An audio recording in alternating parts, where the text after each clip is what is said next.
Desde la semana pasada venimos escuchando en la primera lectura de la Santa Misa textos en secuencia del libro del Génesis. Ya vamos por el capítulo 4. Este es el capítulo en el que se cuenta el primer homicidio.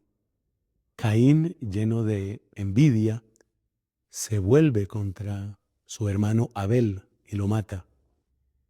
Y es tan repugnante este crimen que indudablemente nuestra atención inmediatamente queda como atrapada por ese primer homicidio. Pero yo quisiera que hoy nos fijáramos no en el homicidio, sino en el lenguaje, en el mensaje que Dios le da a Caín antes de que cometa el crimen.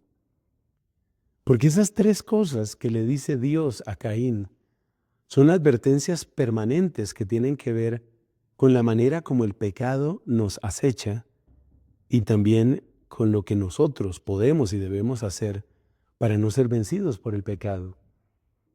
O sea que el texto de hoy nos invita a recibir una catequesis sobre el pecado. No únicamente quedarnos mirando en qué cosa tan terrible lo que hizo Caín, espantoso lo que sucedió ahí. No, no eso. Miremos en esta ocasión, miremos muy particularmente qué fue lo que Dios le dijo a Caín antes de. Porque en esa advertencia divina está indudablemente un freno para la acción del mal. Como mencioné, pues, Dios le dice tres cosas a Caín. La primera, si obraras bien, estarías animado. Es decir, tendrías vida. Recordemos que el verbo animar viene de la misma raíz de ánimo y de ánima, esa vida.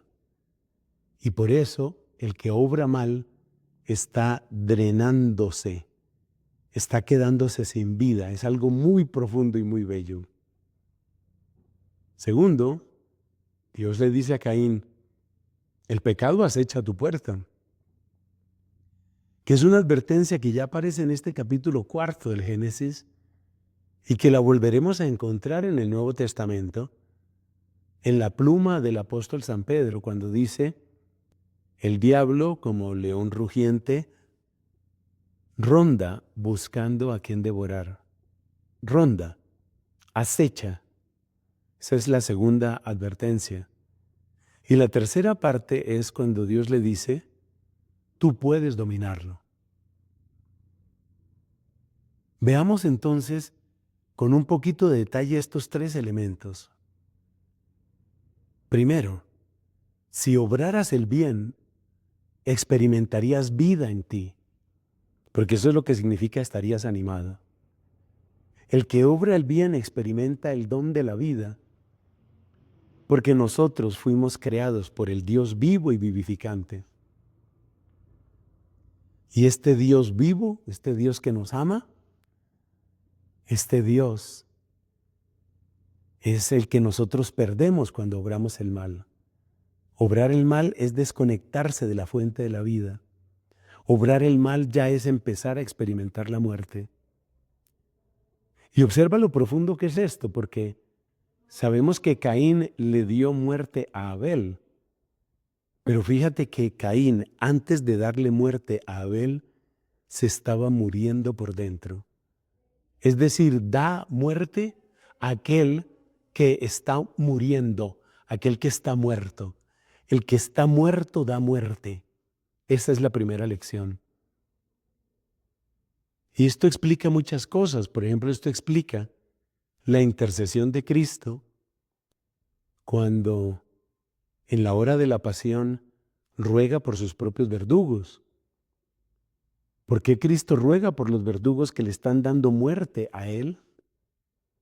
Pues porque ellos, los que le dan muerte a Él, ya están muertos. Entonces, la primera gran lección es el pecado te desconecta del Dios vivo y el pecado te pudre por dentro, te hace experimentar la muerte por dentro. No tiene nada de raro que teniendo la muerte reinando dentro de ti, luego lleves la muerte afuera en tus obras. Segundo, el pecado acecha. Esto nos invita a tener una actitud de vigilancia, de la cual nos habla varias veces Cristo, particularmente cuando dice, vigilad y orad. Efectivamente, el pecado acecha. Y esto quiere decir que no hay negocio con el pecado. No hay negocio con el pecado. Parece muy elemental lo que estoy diciendo, pero hay ciertas tendencias en la espiritualidad actual, hay ciertas tendencias que invitan a las personas a convivir con el pecado. Como quien dice, aprende a aceptarte así y sigue en tu pecado, y sigue en tu pecado. Y hay sacerdotes que están enseñando esto. Y le hacen un daño terrible, terrible a los corazones. Es algo espantoso. De hecho, es una forma de odio. Porque si una persona está enferma y yo le digo, mira, acostúmbrate a tu enfermedad, en vez de darle ese remedio, esa medicina que podría cambiar la situación, ¿qué es eso? Sino crueldad y odio. Entonces el pecado acecha y no hay negociación con el pecado.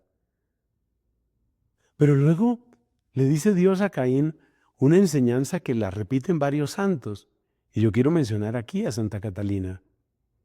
Porque le dice Dios a Caín, tú puedes dominarlo. La frase de Catalina es esta: ni el demonio ni criatura alguna puede obligarte a pecar si tú no quieres. Es decir, que hay un espacio de libertad, así sea una pequeñita libertad, siempre tienes un espacio de libertad. Y ese espacio de libertad está fundamentalmente en tu voluntad. Entonces, el demonio no puede adueñarse de tu voluntad. Ni siquiera en la posesión diabólica, que es un caso pues tan extremo. Porque en la posesión diabólica, como enseña la teología católica, hay un cierto dominio del espíritu del mal sobre el cuerpo, pero no hay un dominio sobre la voluntad. El demonio puede desde fuera tratar de seducirnos para hacer atractivo el mal o asustarnos para detenernos en el camino hacia el bien, pero no puede, no tiene poder sobre nuestra voluntad. Son enseñanzas tan profundas y por eso digo, no nos quedemos únicamente en lo horrendo del crimen que cometió Caín. No nos quedemos en eso. Aprendamos esta catequesis. Aprendamos de Dios que nos quiere enseñar. Aprovechemos su doctrina y en el nombre de Cristo y con la gracia de Cristo, aprendamos a ser más que vencedores, como decía San Pablo.